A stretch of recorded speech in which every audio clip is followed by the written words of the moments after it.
espacio te invade, tú, mujer u hombre moderno.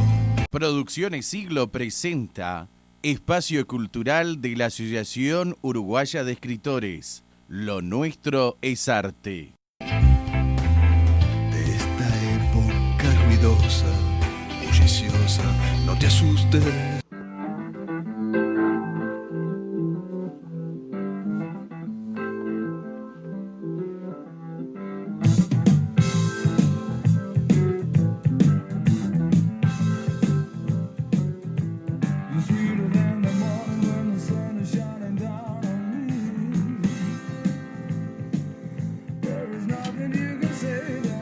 Estamos al aire en la 88.7 FM de Radio Ciudadela en Esto es Arte.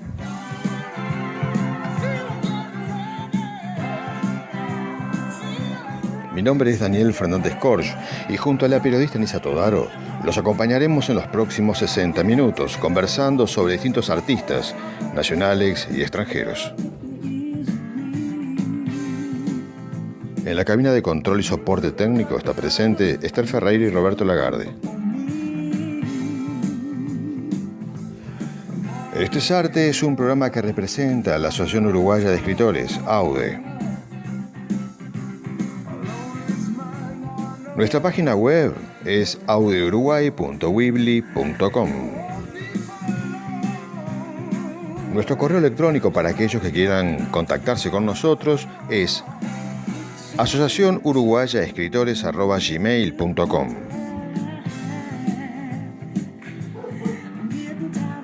En el programa de hoy tendremos el homenaje, los cumple literarios, voces en nuestro tiempo, espacio donde nuestros escritores se encuentran semana a semana con nosotros y conduce Nisa Todaro.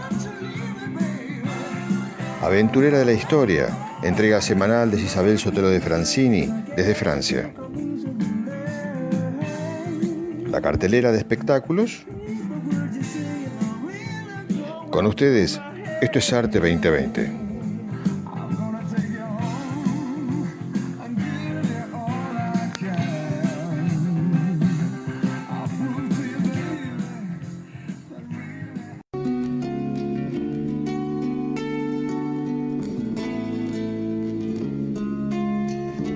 Anuncios. Ya se encuentra en la página web de la institución los homenajes por los 100 años de los nacimientos de Idea Vilariño y Julio César da Rosa, realizados por la profesora Alicia Torres, la cantante Cristina Fernández y Juan Justino da Rosa, hijo del mencionado escritor. Les recuerdo la página web de la institución, auduruguay.weebly.com. Ahora tengo concursos. 11º concurso de cuentos de personas mayores, cuentos en tiempos de pandemia. A lo largo de la historia han sido varias las pandemias que se han enfrentado en la humanidad, ¿no? Por tal motivo, la Secretaría de las Personas Mayores de la Intendencia Municipal de Montevideo, en esta oportunidad, convoca a quienes deseen transmitir sus vivencias y relatos en torno a este tema, ya sean marcado dentro de lo que en este año estamos viviendo con el coronavirus o de cualquier otra cosa que hayan vivido y quieran transmitir con las características de un tema similar ocurrido pero en otra época.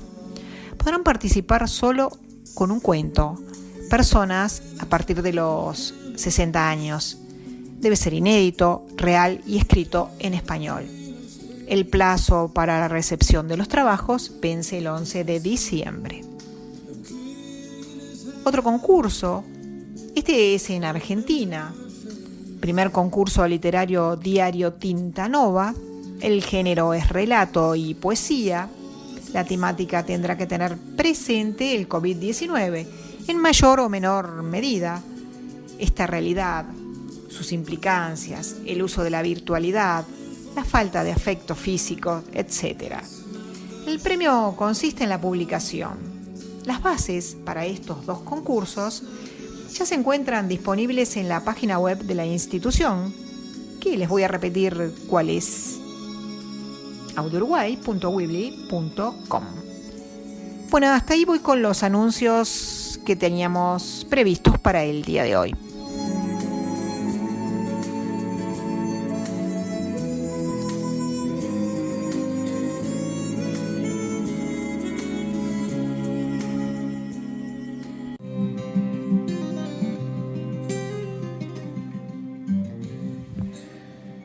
Hoy conversaremos sobre Sigmund Freud, un hombre de ciencia, un médico, que a partir del estudio de la mente logró que gran parte del mundo no solo se comprendiera un poco más, sino que nos entregó una herramienta como fueron sus ensayos, con los cuales la psicología utilizó como instrumento para comprender el comportamiento de los pacientes y que estos fueran, a través de sus acciones o de sus sueños, también lograran tener una mejor calidad de vida.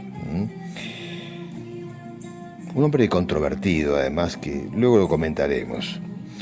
Sus ensayos y artículos científicos también contribuyeron al desarrollo de una narrativa más reflexiva.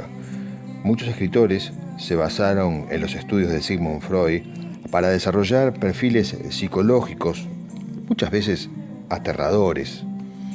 Y, por supuesto, también a una lectura donde se exploraban los rincones oscuros o más espeluznantes de las personas dentro de la sociedad,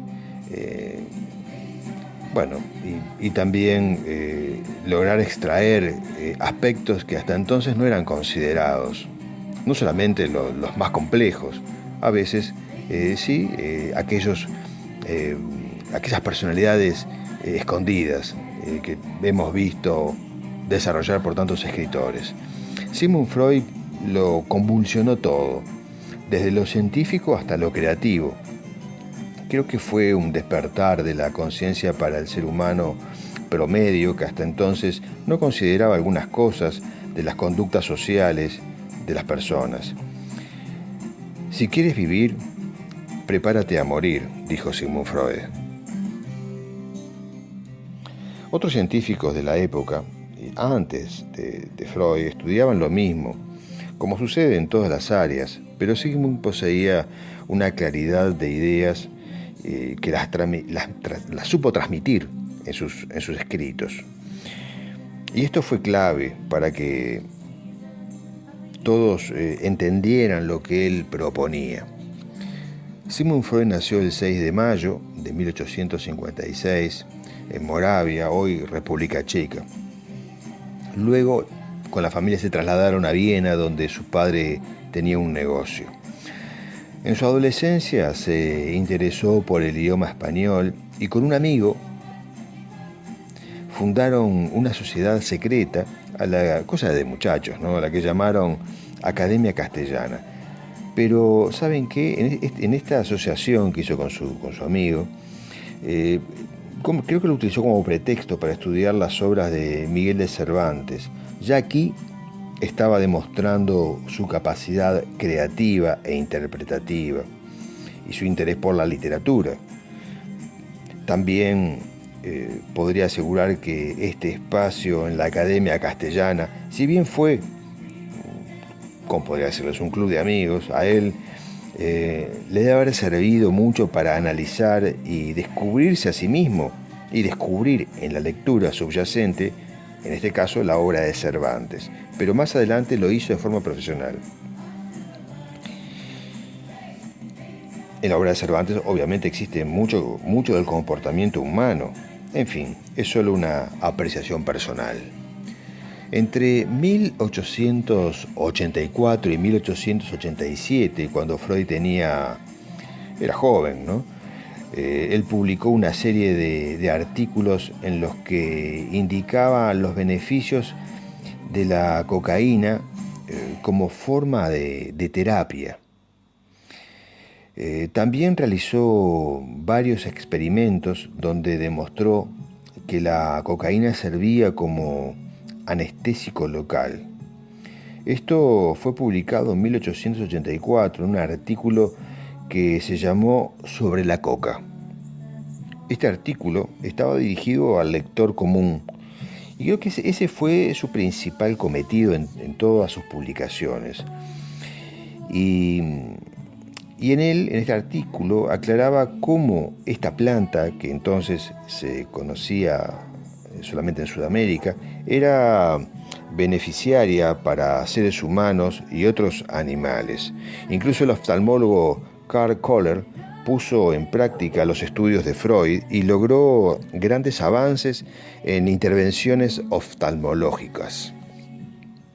Luego, en 1899, Freud publica un ensayo que sería su obra más importante, La interpretación de los sueños. Luego hizo otra publicación referida a la teoría sexual, otra obra de importancia, pero la sociedad aún no estaba preparada para esta lectura. Esta situación hizo que Freud se mantuviera en receso hasta que surgió años después un grupo de personas que lo apoyaron, entre los que habían también algunos discípulos suyos, ¿no? Colegas y entusiastas que abrazaron la teoría del psicoanálisis. Entre ellos se encontraba Carl Gustav Jung. En 1906 se celebra en Estados Unidos el primer congreso psicoanalítico, llamaron.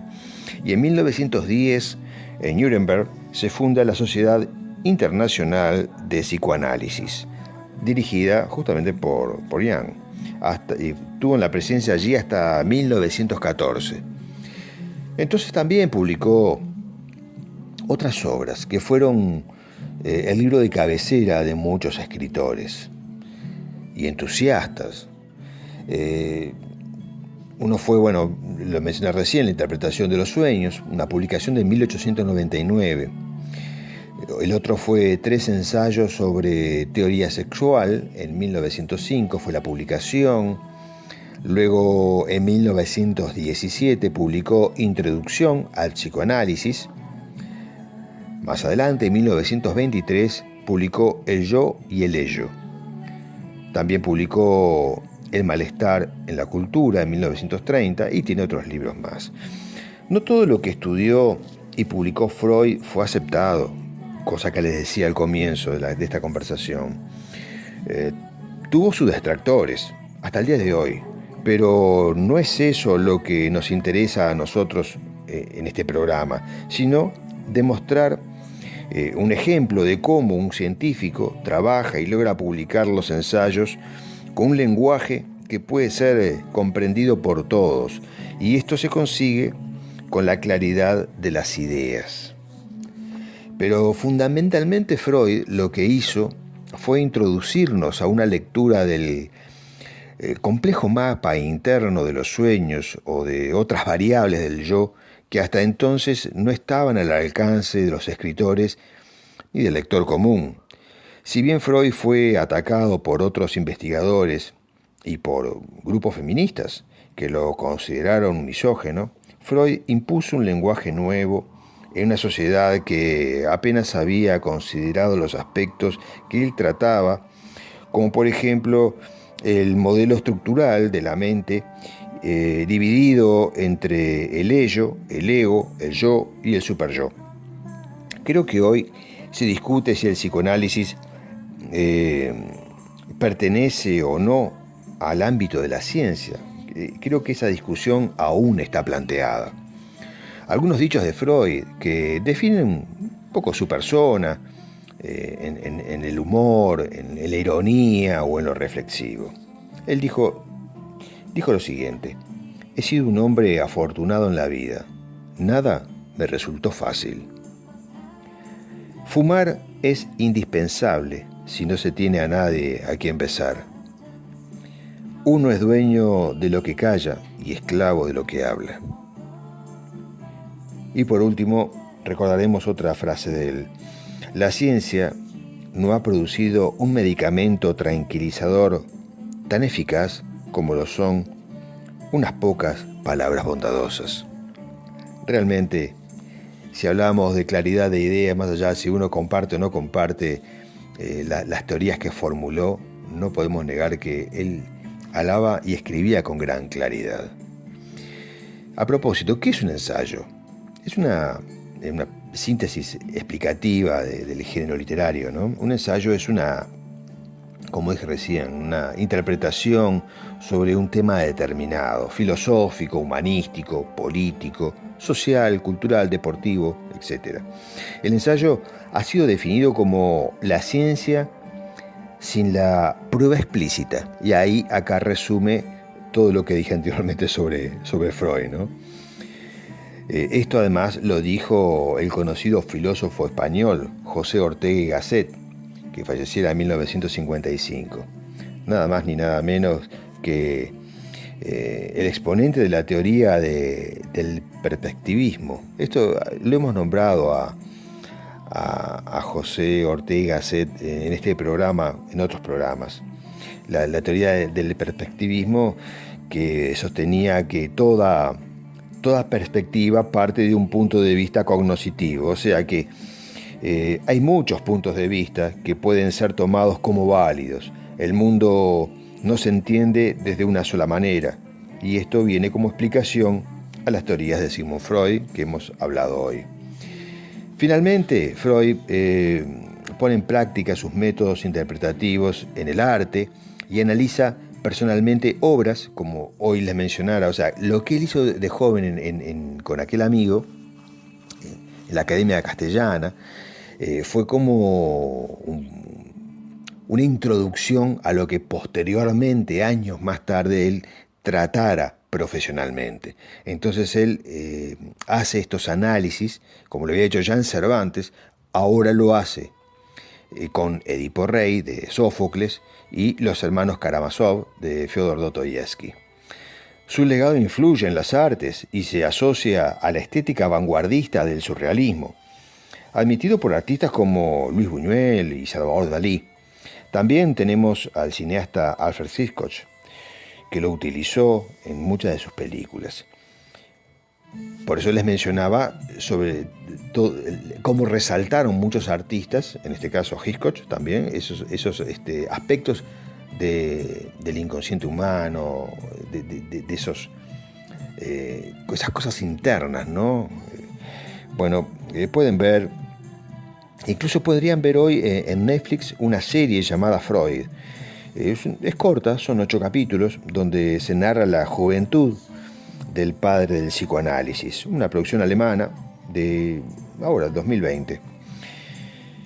Bueno, por último, Freud fallece el 23 de septiembre de 1939 a los 83 años en Londres. Bueno, amigos, hasta aquí la primera parte de este acercamiento a Freud y su legado en lo científico, pero también lo que nos interesa hoy es su legado y aporte a la literatura.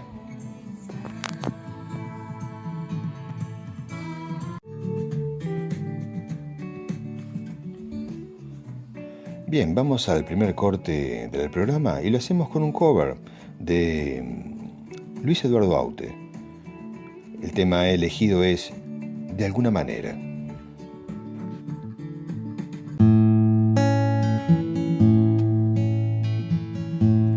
De alguna manera tendré que olvidarte.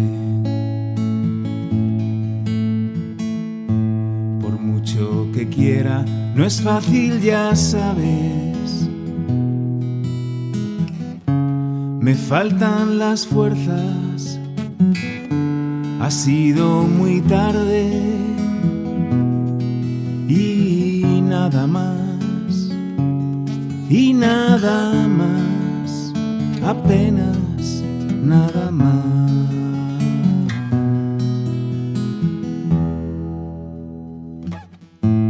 Las noches te acercan y enredas el aire. Mis labios se secan e intento besarte. Qué fría es la cera de un beso de nadie. Y nada más, y nada más, apenas nada más.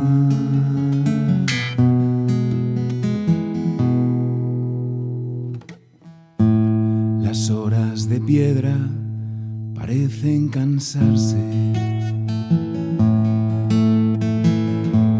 El tiempo se peina con gesto de amante. De alguna manera tendré que olvidarte.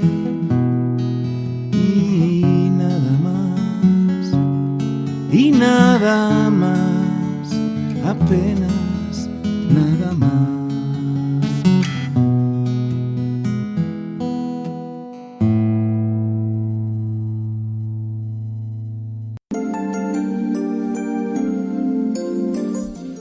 Sigmund Freud, el hombre que revolucionó la ciencia con su método para intentar dar significado a los sueños.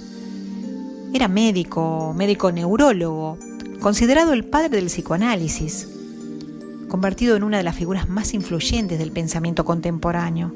Freud dijo una vez: si quieres vivir, prepárate para morir. Aprendió español de forma autodidacta y junto a su amigo Edward Silverstein fundaron una sociedad secreta llamada Academia Española. Ellos poseían seudónimos. Freud era Cipión, quien escuchaba las desventuras de su amigo Berganza, nombres que fueron sacados de la novela El coloquio de los perros, un ejemplar libro de Miguel de Cervantes Saavedra.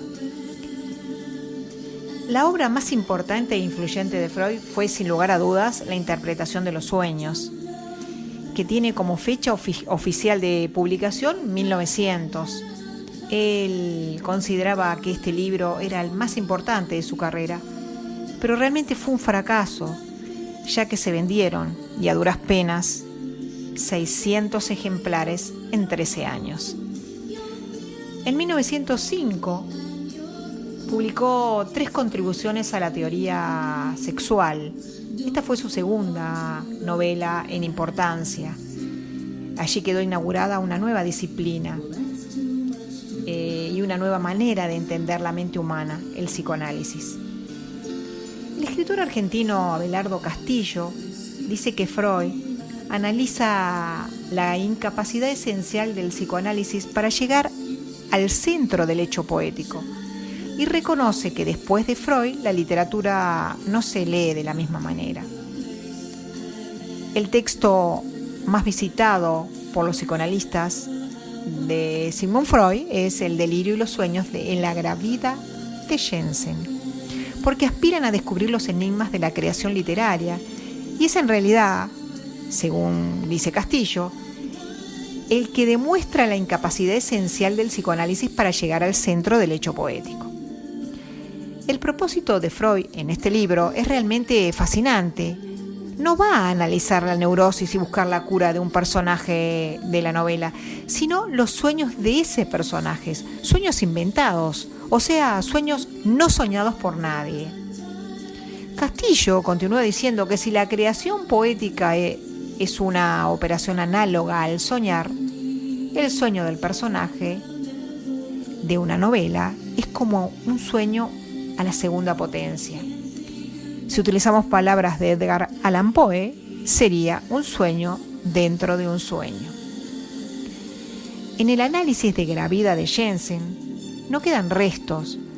Plantea la historia de Zoe y Norberto, el encuentro en Pompeya, la neurosis, la cura y finalmente el casamiento, como si fuera la perfecta exposición de un caso psiquiátrico.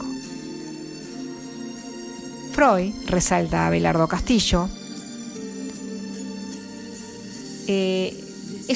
dice que esta es una ficción hermosa, poética y sorprendente, y no se puede leer Gravida, hablando del punto de vista literario, por supuesto, ¿no?, sin sentir. Es una historia increíble. La realidad de una ficción poética sucede como la realidad de los sueños en un universo paralelo, el que llamamos realidad. Y aquí donde termina todo lo que la literatura y el sueño tienen en común. Dice además Castillo que si leyéramos, por ejemplo, El malestar en la cultura, El porvenir de una ilusión, Dostoyevsky y El parricidio, los análisis de los recuerdos infantiles de Goethe y Leonardo, El poeta y la fantasía, e inclusive esta novela de Gravida, no tendríamos ninguna necesidad de ir a textos fundamentales. Solo con estos se puede tener una idea cercana del tamaño literario de este escritor y curador de almas. Sin la palabra de este autor sería impensable nuestro mundo espiritual, porque Sigmund Freud ha modificado el presente y el pasado del arte. Como lector de los clásicos de la literatura universal, ingresó un lenguaje muy particular donde en una historia clínica podía transmitir una vez que se decidiera contarla.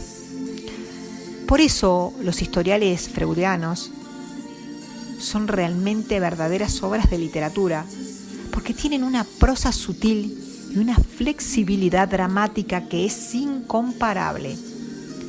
Posee un notable estilo en la lengua escrita y un sobrio conocimiento.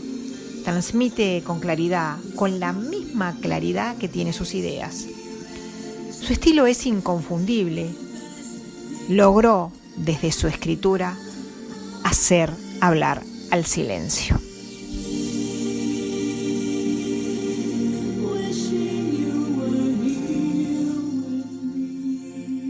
Tengo ahora algunos datos curiosos de este sabio psicoanalista.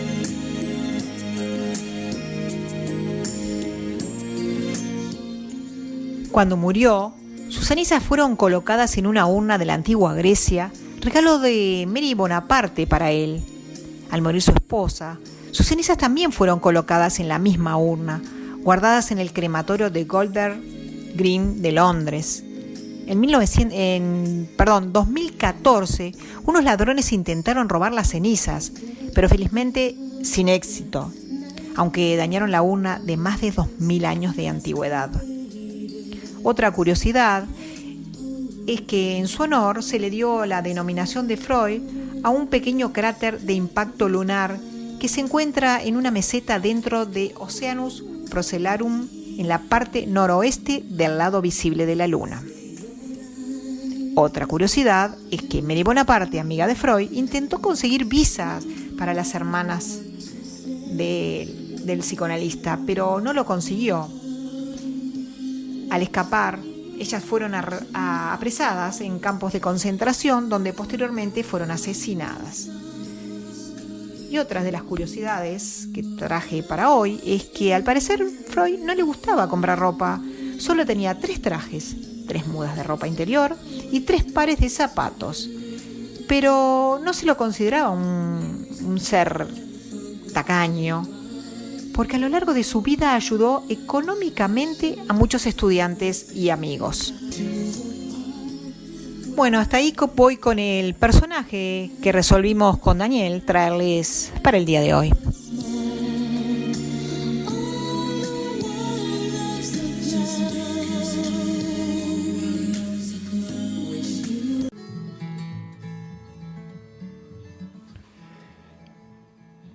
Habiendo escuchado ya la segunda parte de la vida y obra de Sigmund Freud, vamos ahora al segundo corte y lo hacemos con otro cover del mismo autor, de Luis Eduardo Aute, Slowly.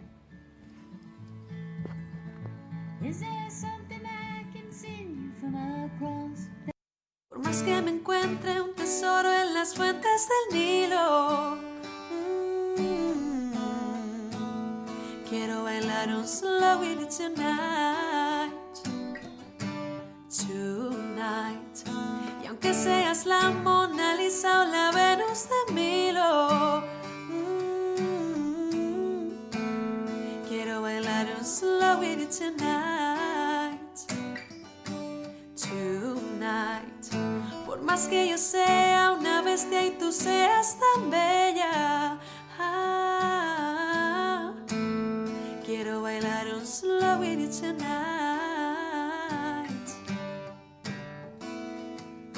Ya puede caernos encima un diluvio de estrellas. Quiero bailar un slow with you.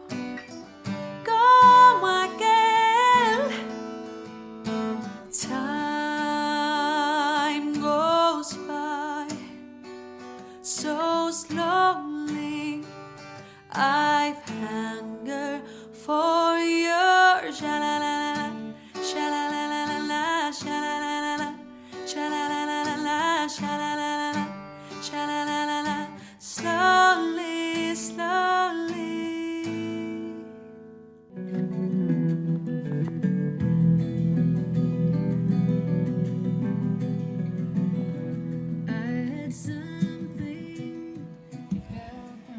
Bien amigos, estamos en la sección de los cumple literarios. En esta oportunidad vamos a celebrar, hoy lo mencionamos, a Fyodor Dostoyevsky, que nace un 11 de noviembre de 1821.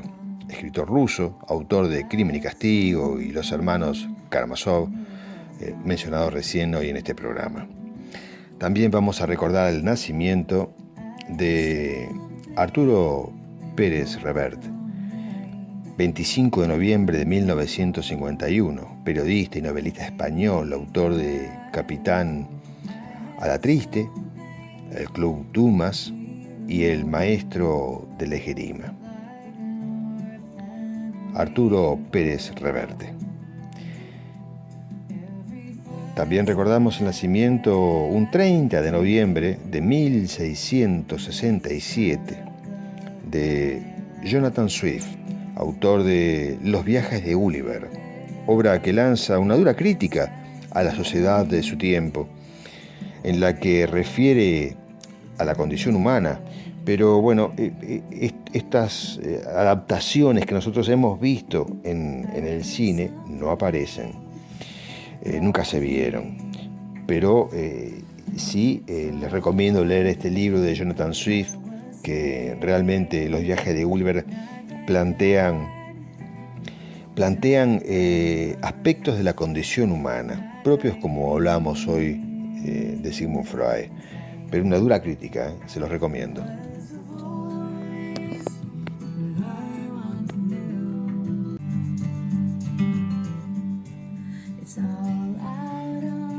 Bien, ahora vamos al segmento Voces en nuestro tiempo, donde damos espacio a los autores nacionales que nos acompañan durante todo el año, muchos socios de audio, otros no, pero valoramos mucho la compañía de nuestros autores semana a semana. Con ustedes, Lisa Todaro y Voces en nuestro tiempo.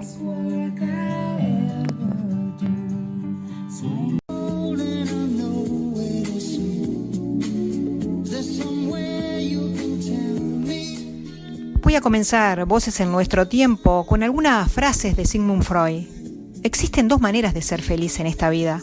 Una es hacerse el idiota y la otra es serlo.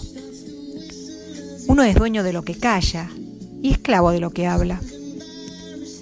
La ciencia moderna aún no ha producido un medicamento tranquilizador tan eficaz como lo son unas pocas palabras bondadosas. Ahora escuchemos qué nos trajeron hoy nuestros escritores. Vamos a escuchar la voz de Mónica Couto, escritora, licenciada en letras, quien hoy nos envió una reflexión. Los invito a escucharla.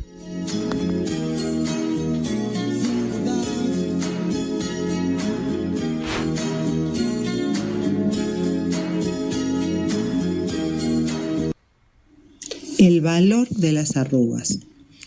El vino es uno de los brebajes más antiguos y codiciados por el hombre, quizás porque nos alivian la carga de emociones y nos dejan el sabor de un momento amnésico. Jesús transformó el agua en exquisito vino en las bodas de Caná, y Baco, si las ofrendas eran adecuadas, proveía una cosecha abundante para que éste no faltara. De las bacanales surgió la Orestíada. Es entonces que inferimos que de la vid surge el disfrute de la poesía y la poesía del disfrute. La naturaleza es tan perfecta que acepta la imperfección de los frutos en los enmarañados sarmientos. No todas las uvas de un racimo son aptas para el milagro de fusionarse que esgrime con tanta pasión la vitivinicultura. Sean tintas o blancas, no todas llegan al canasto donde se recolectan esas esferas perfectas que fulgen al sol. Entre las que ruedan fuera, a algunas de ellas un largo camino les espera.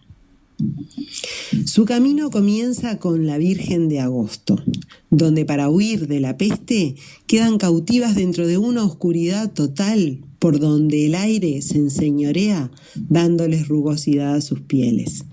deforme pero bella, guarda en sus enésimos plisados el secreto de su origen, mientras su aspereza reposa suave en la palma de nuestra mano.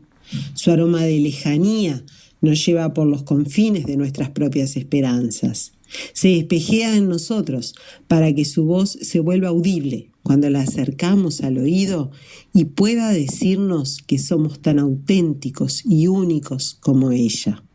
Indomable, se pasea por el paladar plegándose a sus pliegues, dispuesta a habitar allí para regalarnos un jugo que, no siendo vino, nos impele a la irrupción de catar el disfrute, de volverlo poesía en tiempo presente, alquimia poderosa concentrada en una simple y arrugada pasa de uva.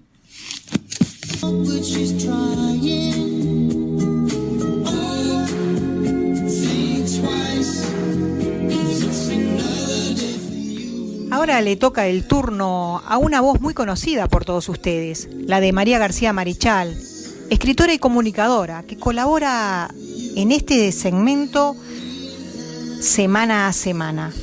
¿Vamos a escucharla?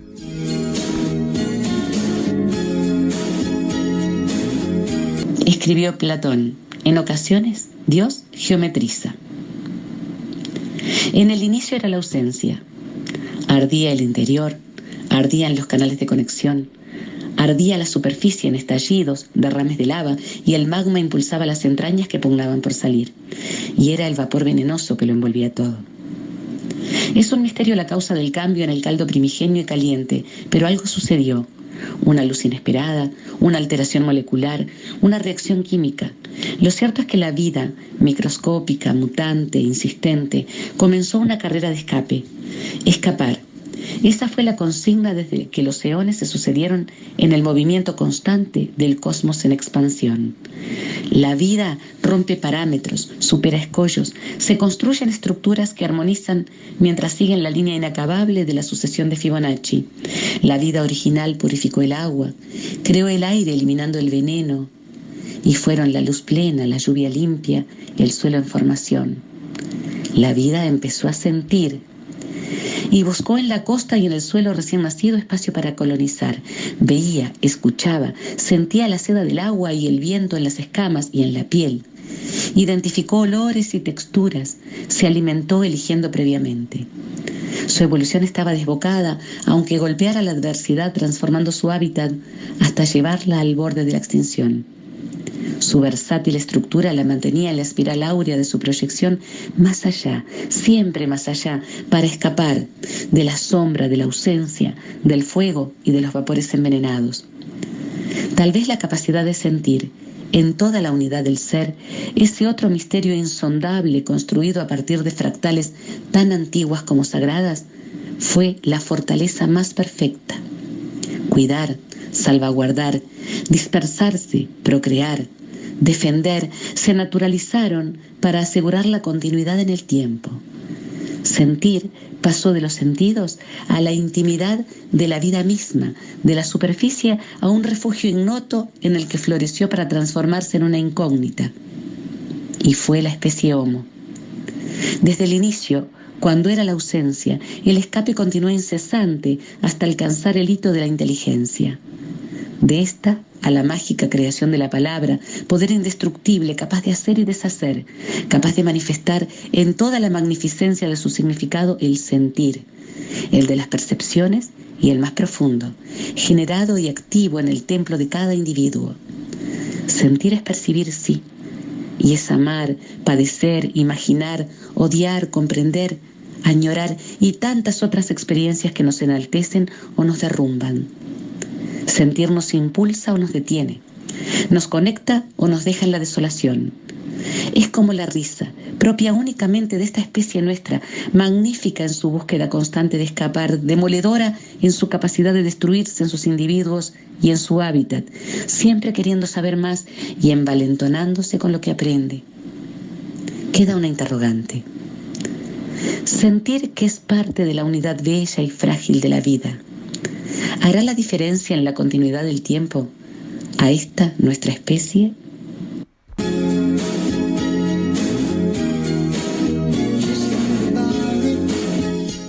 Agradecemos a los escritores que colaboran con este bloque del programa y nos envían sus trabajos semana a semana. Esperamos que lo hayan disfrutado.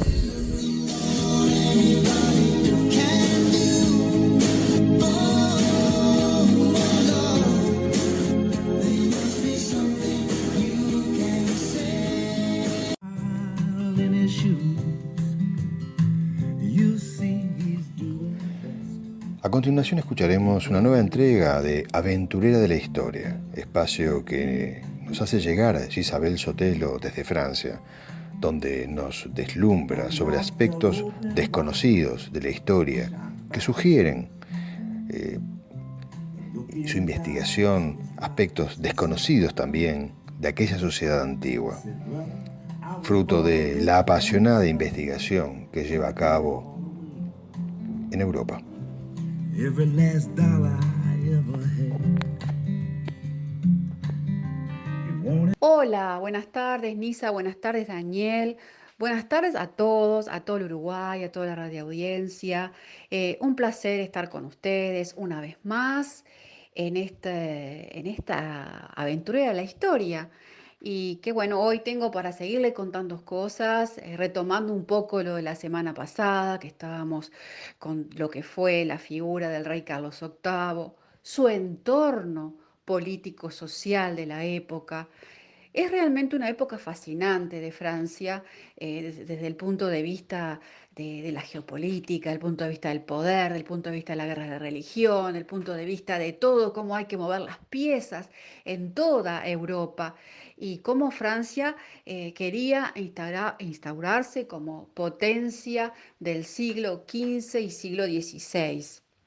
Y vimos un poco todo lo que España también pretendía, gracias al descubrimiento de América.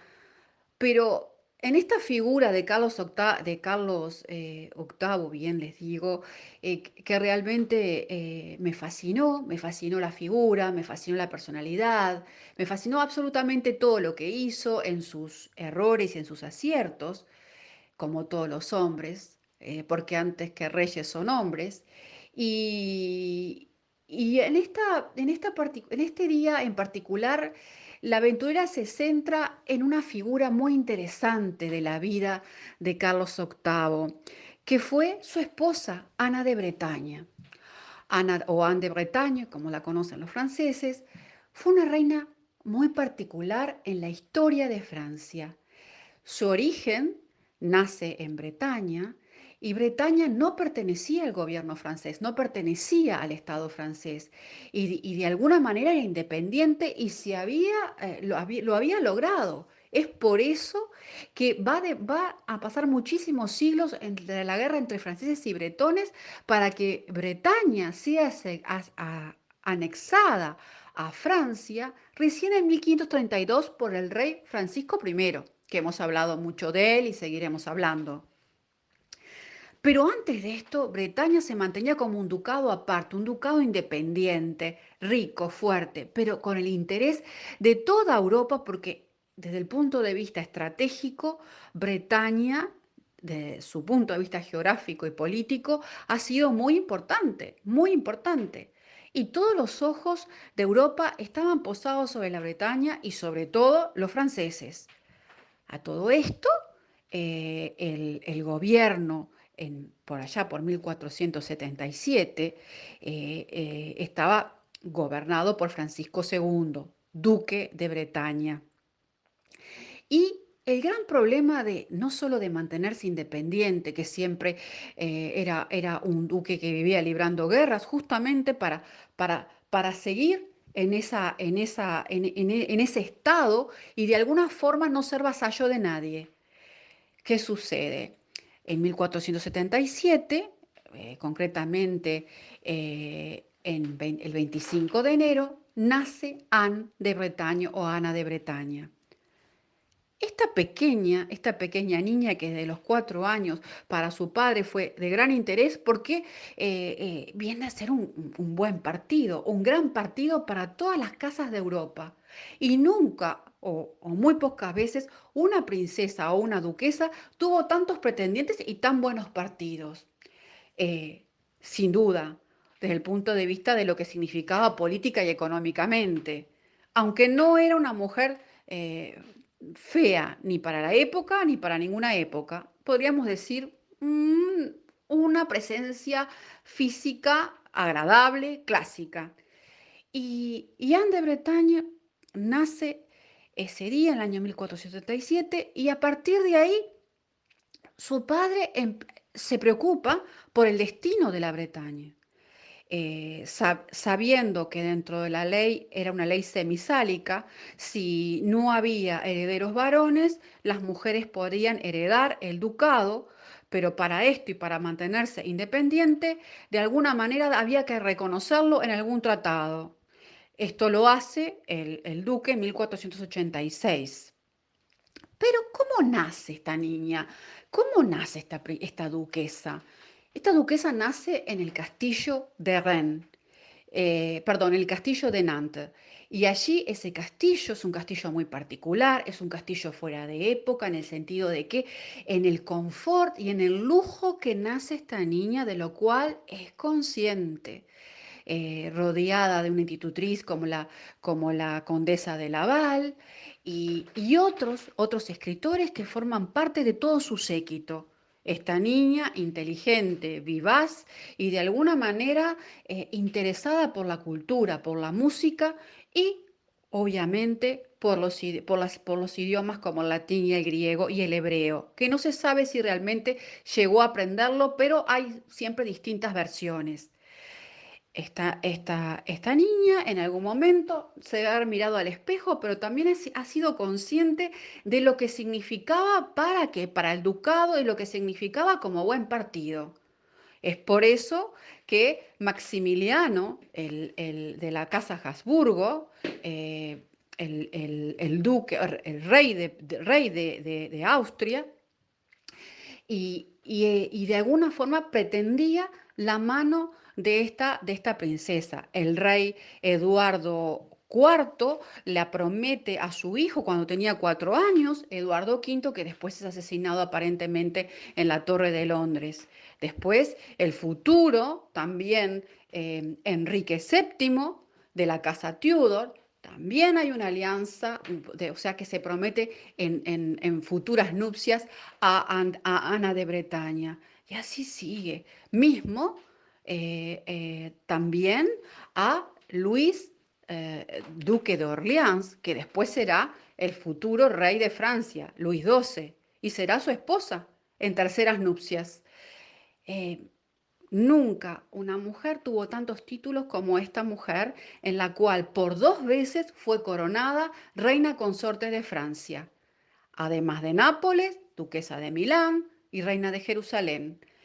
Es realmente fascinante todo lo que alcanza esta mujer de pequeña estatura que tenía un defecto físico, cojeaba de una pierna porque tenía una pierna más larga que la otra, que simulaba, sin duda, con la pierna más corta, se ponía un taco mucho más alto, obviamente para compensar.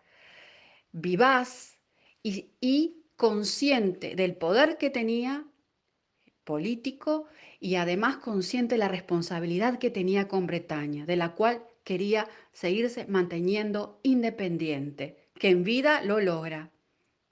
Pero por allá, por el año 1490, 1491, ya su padre había muerto, a los 11 años ella queda huérfana, se casa por poder en Rennes con el rey Maximiliano,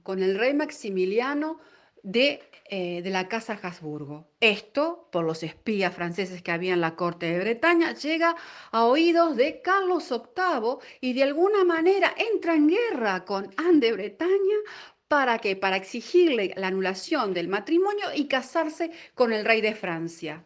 Esto había sido de alguna forma después, se va a indicar en un nuevo tratado en el cual se encuentra la paz entre Francia y Bretaña, con la condición de que si algún día el rey muere sin descendencia masculina, la reina consorte, en este caso Anne de Bretaña, deberá de casarse con el futuro rey de Francia, que obviamente será Luis XII. Ese es un poco el panorama de esta reina que ve anulado su matrimonio por el Papa, por no consumado, por el Papa Inocencio VII en la época. Después sabemos que en la vida de Carlos VIII va a aparecer el Papa Borgia y seguirá en la vida de Luis XII también. Esto es realmente fascinante en el avenir de Francia y en la historia de Bretaña. Llega a Francia, llega por supuesto y va a vivir en Clos-Lucé y se va a casar con el rey Carlos VIII y va a ser después ungida reina consorte.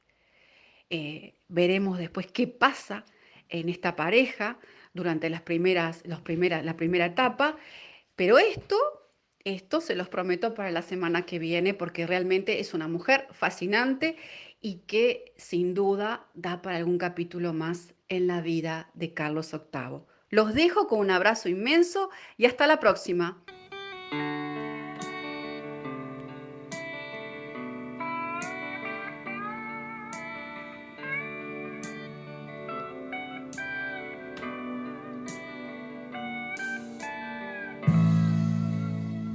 Hemos llegado al final de otro programa de Esto es Arte. Mi nombre es Daniel Fernández Corch y junto a Anissa Todaro esperamos hayan disfrutado de esta nueva entrega. Sin lugar a duda, una aventura radial que cumple poco más de 3 años al aire, ininterrumpidamente. Sinceramente no recuerdo muy bien la fecha, pero andamos allí.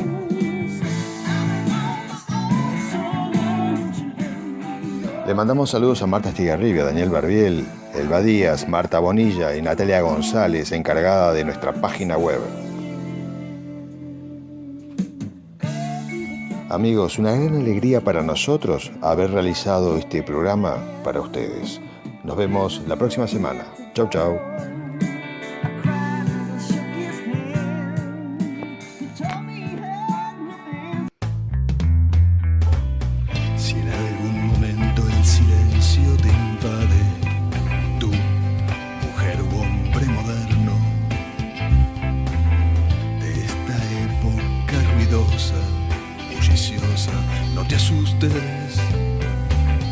No eres más que un espectador asombrado.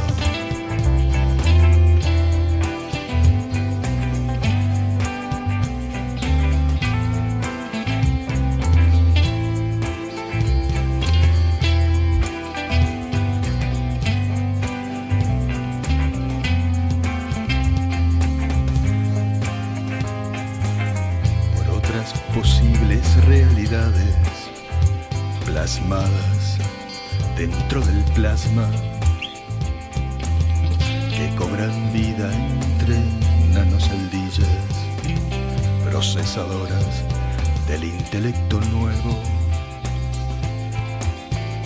No te asustes o te apartes, no corras, no es malo. Es simplemente, es silencio. Por tus oídos ascendieron los ruidos que alguna vez hemos inventado, y los que no, llenándote el cerebro de timbales, tintineos, sirenas y explosiones. Máquinas en su apogeo.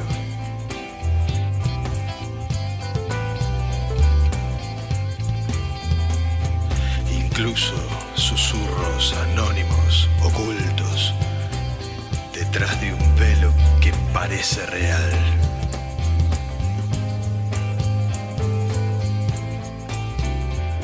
No te asustes o te apartes, no corras. No es malo, es simplemente silencio. Silencio.